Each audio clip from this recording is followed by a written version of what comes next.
Are you ready to put your detective skills to work and solve some intriguing mysteries in the fondly familiar Kamurocho? Are you ready to dive into a crime thriller full of unexpected twists and turns? Whether you've already committed to playing through Judgment or you're just curious about whether this title is for you, this video will fill you in on all the details. I'm Chill, and this is the Ultimate Judgment Beginner's Guide. The first question that some may have about the game is Judgment worth playing? As we've come to expect of Ryu Ga Gotoku Studio, Judgment's writing and characters are top-notch, and it's an excellent game to play whether you are new to the Yakuza series or not. The game stands alone with its own contained storylines and cast of characters, and it's a bevy of intriguing plots for you to investigate. On top of that, Judgment has new and exciting features and minigames, and English voice localization, so you won't be stuck reading subtitles for the duration of your time playing.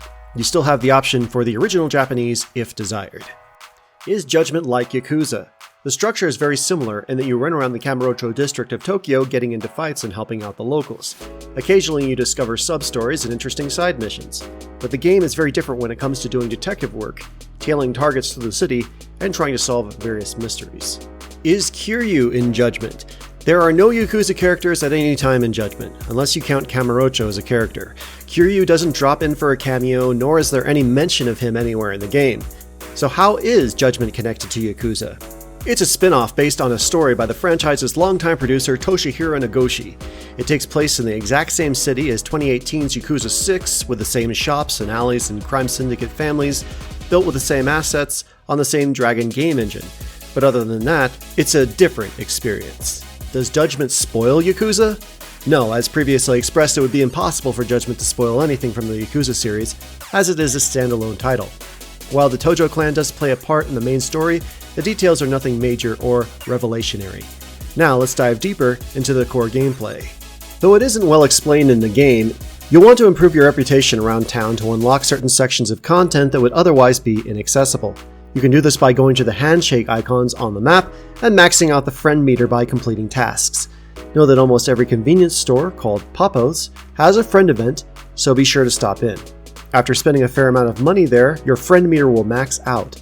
As a reward, you'll get a record you can play on your player in your office, as well as 500 SP. Well worth doing. Every reputation point you acquire will help you access more and more gated content.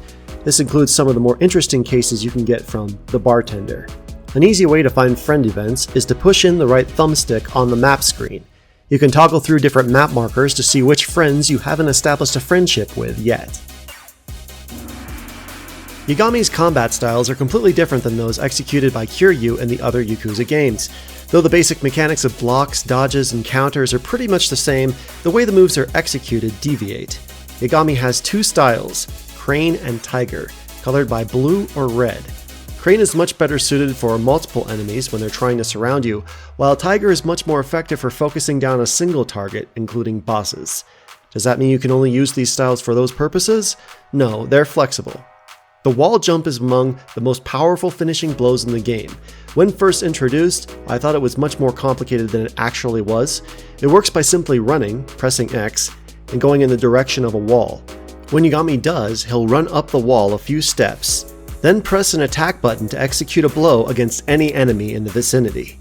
You see? Simple. Some skills in the game won't be available to purchase normally in the skill tree interface. To acquire them, you either need to scan QR codes in the environment, or purchase or find skill books. For example, double quick step, reverse beatdown, and front beatdown are all missable skills that appear in the story. If you miss them, you can later purchase them from a vendor named Onodera in the sewer. Here are some of the skills I would recommend picking up as soon as you have the SP or skill points to spare. From the ability tree, I would first look at acquiring the boost attack, boost health, and boost speed combo. Balance of the Tiger and Boost X gauge extend your combat abilities even further. There's lots of skills in the battle tree, but there are only a few that I would recommend focusing on at first. Leapfrog and the variant Leapfrog Rush, Finisher, and Throw come in handy for 1v1 fights, while double quick step, dodge roll, quick step cancel, and quick step strike are great for evasive maneuvers and counters. You also want to make sure to enhance Flux Fisher to the max. This is especially helpful when tackling the game bosses, often knocking them off their feet. Rising Tornado, on the other hand, is one of the best recovery moves you can learn. It's very similar to the windmill breakdancing moves Majima does in Yakuza 0. Lastly, in the special tree, you might want to focus on Detective's Hunch and Photo Op Sense. Detective Hunch makes the controller vibrate when the cursor rolls over something you should take note of, while Photo Op Sense helps you be more successful in photo missions. If you're caught fighting in a store like Papo's, the clerk will refuse to serve you. Blame Shifter will allow you to fight enemies while in the store. Nice Fridge, Sweet Fridge, and Badass Fridge allow you to carry more items. More on that in a bit. And in case you're wondering, yes, you can also get the Bottomless Stomach skill in this game. You can get it by helping the vendor Sheen on Tenkaichi Street. You're going to want Bottomless Stomach so you can eat everything on menus without restriction and unlock completion. This means there is a cat in the area waiting to be photographed. Go ahead and take out your camera to snap a few shots if you find it. It does provide experience points. Drone races in Judgment are much like this game's equivalent to the pocket circuit racers in Yakuza 0 and Yakuza Kiwami. It's similar in the way you collect parts to upgrade your drone around town and then participate in races to win special rewards. I recommend learning how to play it well because it can be very fun and rewarding, and it's one of the more interesting minigames in the Yakuza series. Side cases open in Chapter 2 and can bring pretty decent rewards for little work. To take a side case, you just need to head back to your office and check the bulletin board for jobs. Another great way to make money, apart from completing side cases, is to do Paradise VR, unlocked during Chapter 3. There are 4 different girlfriends you can date in Judgment, and each one will be introduced via a side case. After completing the side cases, you can chat with them via text message, go out on dates, give gifts, and more, all to raise the affection meter. Unlike other games in the Yakuza franchise, in this game there is a mortal wound mechanic. In the case you get shot, stabbed, or take a boss's signature attack, you'll have part of your health bar permanently reduced. To get it back, you'll need medical attention from a doctor. In Chapter 2 you'll meet a homeless man who will take you to a sewer in the children's park. There you'll find a doctor who can heal you and sell healing items. You can buy a medical kit to use if you're injured out in the field.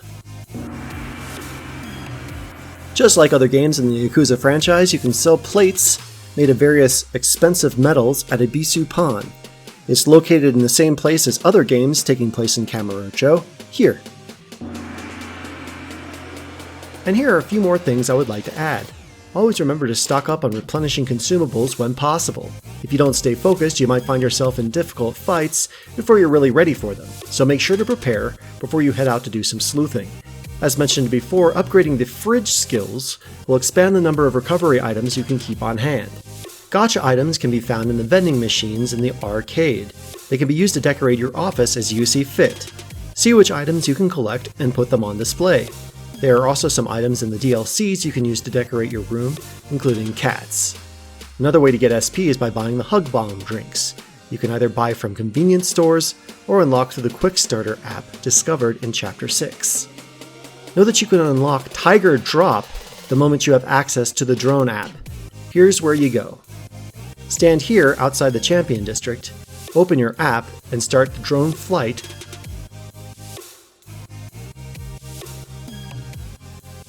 Then take it here around the corner.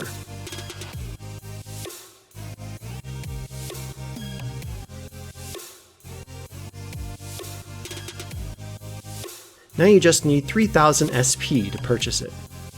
If you learn the special skill Social Smoker, you can light up a cigarette at designated smoking areas to replenish your X gauge.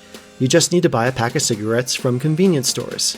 Drinking also provides some benefit when paired with the designated skills. Lastly, will there be a Judgment 2? Apparently, the Tojo Dojo spoke to a source that said a sequel to the 2018 hit Judgment is in development, and Lost Judgment has been a working title for the sequel along with Judgment Sees the Truth. Time will tell whether these sources prove to be correct. And that's all I have to share for now. If you're someone who already loves Yakuza and is interested in unique content, including news stories from Japan and the gaming world, this channel was made for you. I try to release one video per week and stream the games daily, so please drop a like and or sub if inclined, and I'll see you later in Kamurocho.